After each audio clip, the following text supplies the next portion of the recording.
Buenos días a todos. Muchas gracias, profesor Lloret. Os voy a presentar a continuación el trabajo que lleva por título Evaluación de la seguridad en problemas de mecánica de rocas mediante el método CIFAR Reduction. Este trabajo ha sido desarrollado dentro del Departamento de Ingeniería del Terreno conjuntamente con los profesores Ignacio Carol y Eduardo Alonso.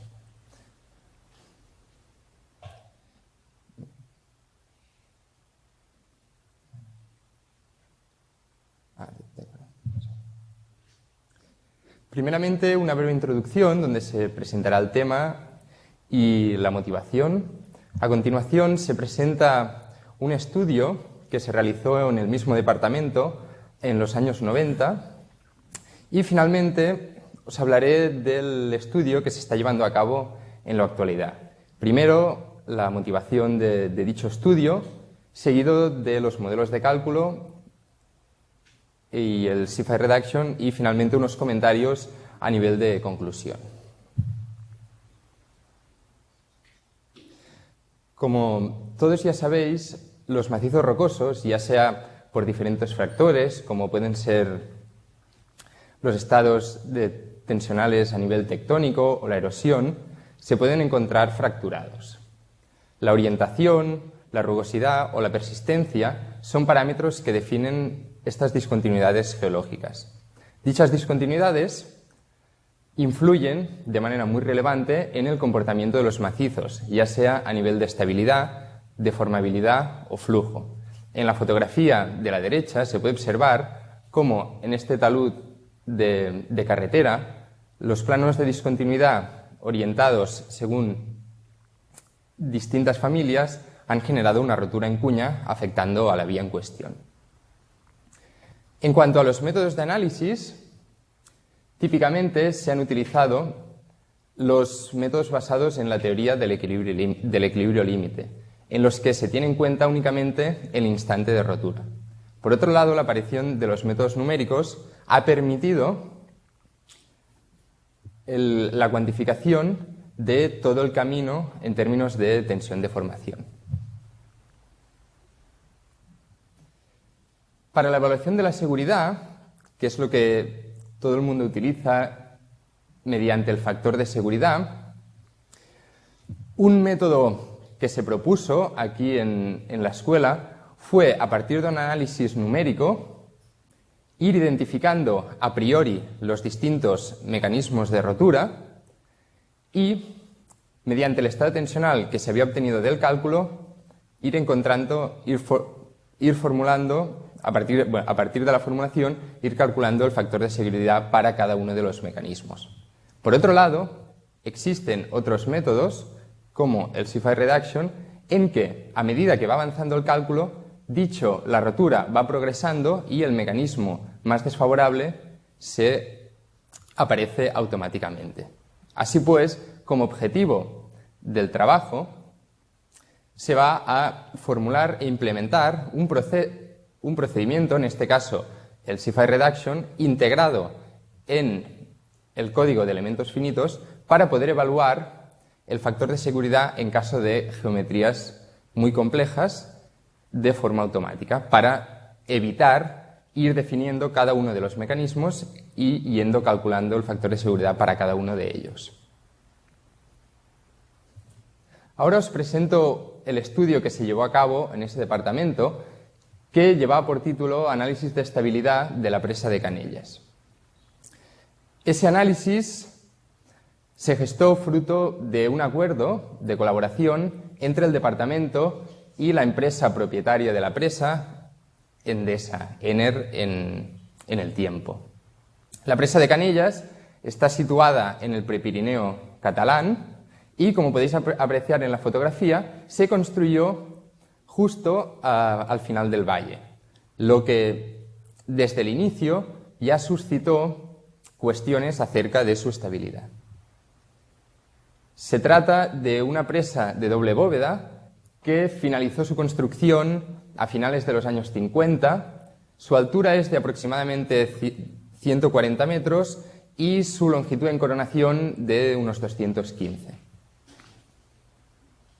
Como podéis observar, esta es una imagen del estribo izquierdo El macizo se encuentra bastante fracturado. Aquí se pueden apreciar algunas de las familias de juntas, y los colores más anaranjados se corresponden a bloques que se han ido desprendiendo a lo largo de la historia del macizo.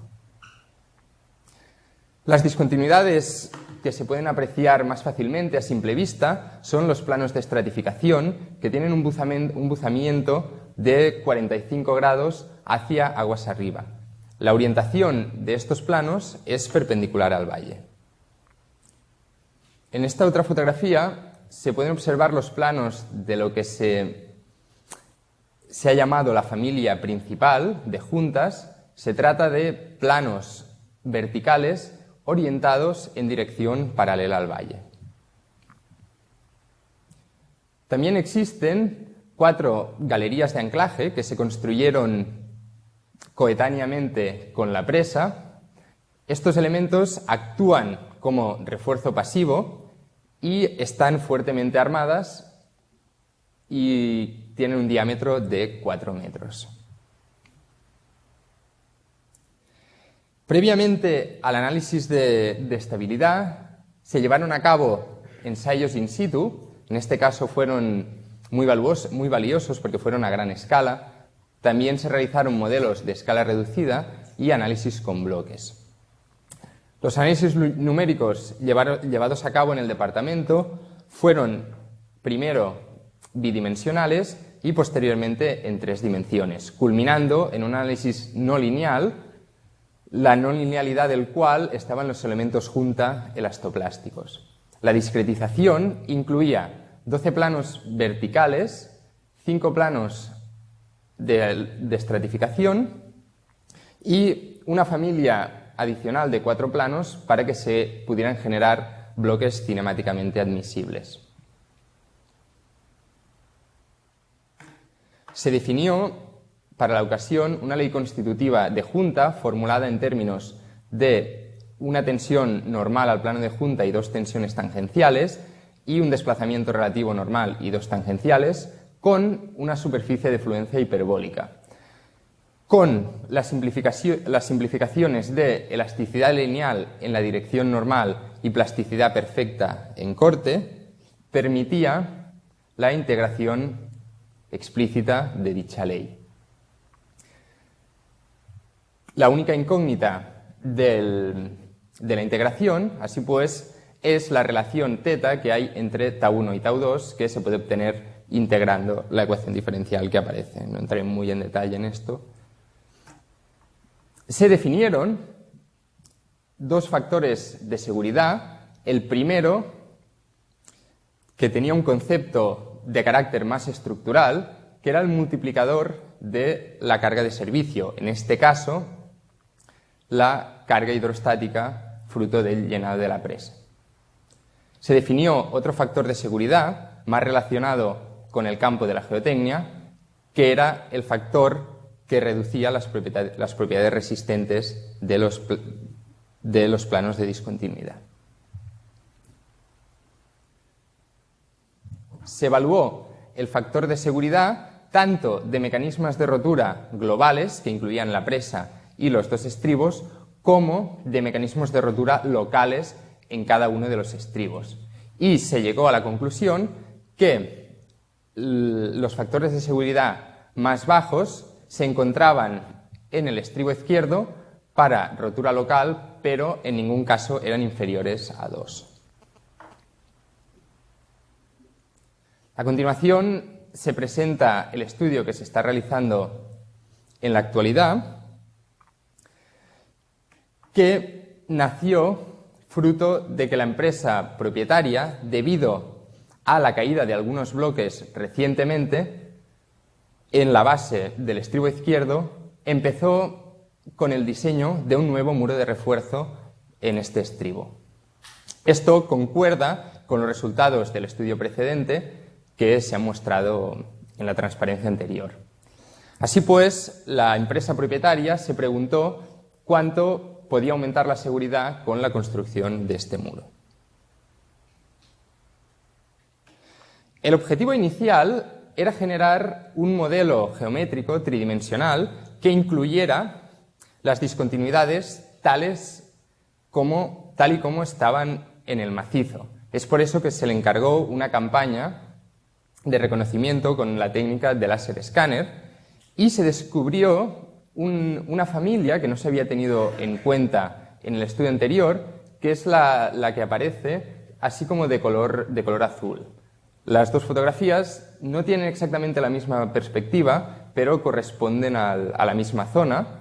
En naranjas están los planos de estratificación, en color más morado están los planos verticales de la familia principal y en azul estos nuevos planos que buzan unos 55 grados en dirección al valle. Así pues, eran unos planos de carácter desfavorable que era necesario analizar. Juntamente se disponía de los ensayos de corte que se habían realizado in situ por parte de la empresa propietaria de la presa hacía tiempo, pero además se incluyeron ensayos de laboratorio, en este caso de corte anular, sobre la arcilla de relleno de los planos de esta nueva familia. Esta es una imagen de una de las galerías de la presa de donde se tomaron las muestras. Bueno, no es galerías, las galerías que están dentro del macizo, ¿no? Dentro de la presa, obviamente.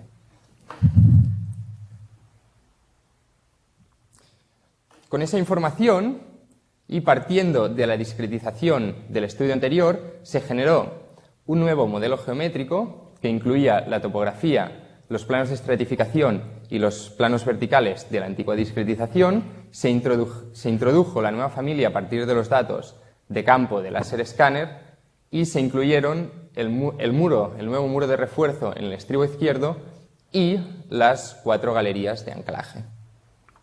Se incluyó también el muro de refuerzo del estribo derecho, pero este ya había sido incluido en la discretización anterior.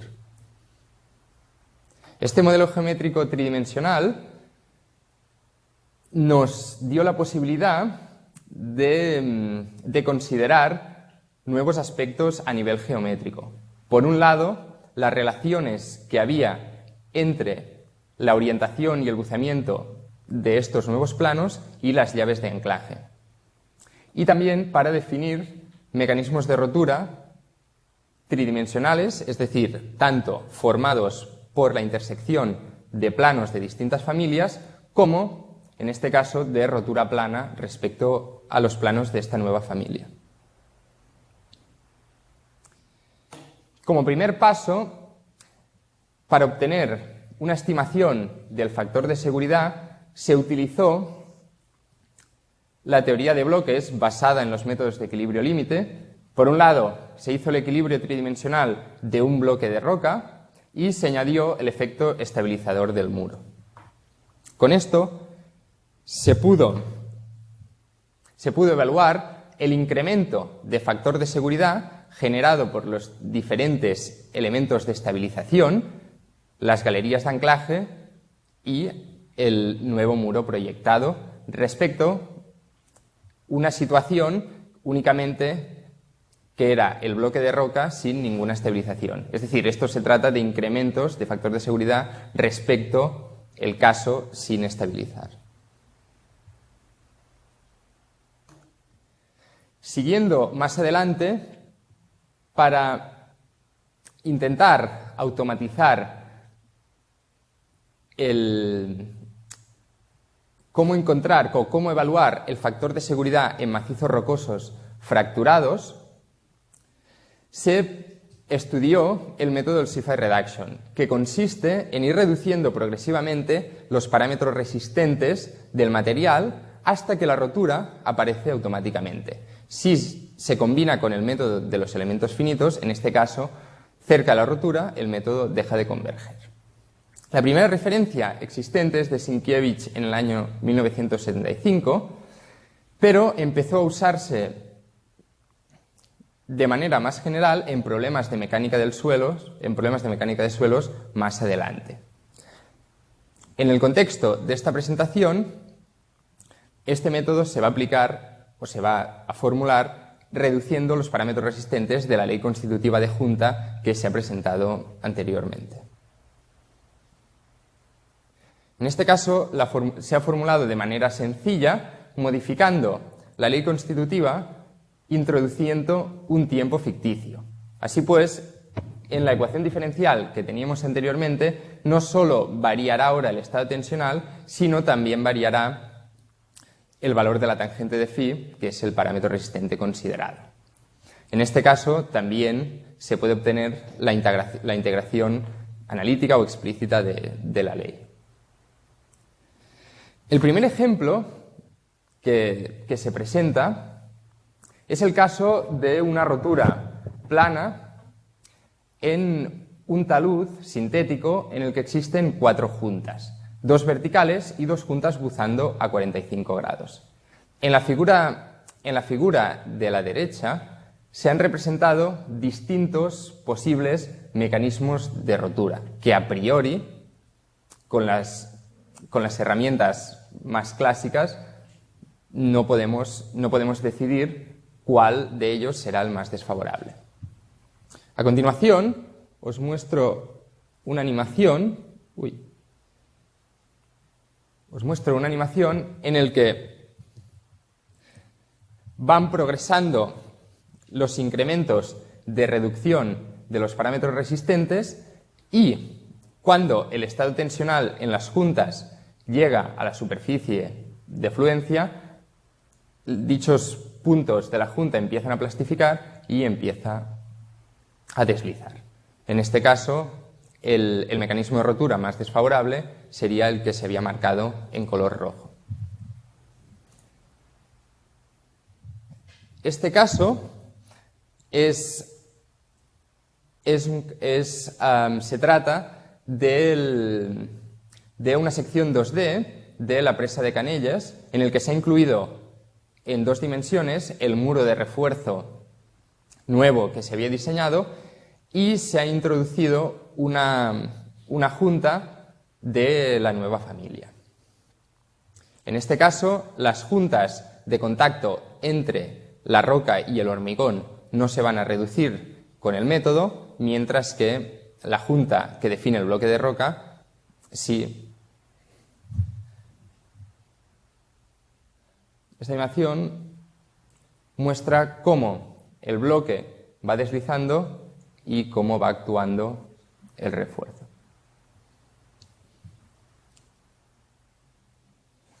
Unos comentarios a nivel de conclusión. En este estudio se ha utilizado se ha generado un nuevo modelo geométrico tridimensional que ha permitido la identificación de mecanismos de rotura cinemáticamente admisibles. Ha sido posible, a partir de la ley de junta que se disponía, formular el método CIFI Reduction e implementarlo en el código de elementos finitos DRAC, que es el que se utiliza en el grupo de investigación. Estos ejemplos sencillos, bidimensionales, indican que el método parece apropiado para la evaluación del factor de seguridad en macizos rocosos fracturados. Un problema que nos hemos encontrado es que muchas veces no se llegaba a la convergencia, pero se miraba la solución que daba el cálculo y no se apreciaba ningún mecanismo de rotura bien definido. Así pues, se está desarrollando en este momento una nueva formulación basada en la viscoplasticidad que sí que permite estados tensionales que estén fuera de la superficie de fluencia, y así pensamos que el estado último, el estado de rotura, pues no será tan brusco y se podrá suavizar el tema de convergencia numérica. Bueno, esto ha sido todo y muchas gracias por su atención.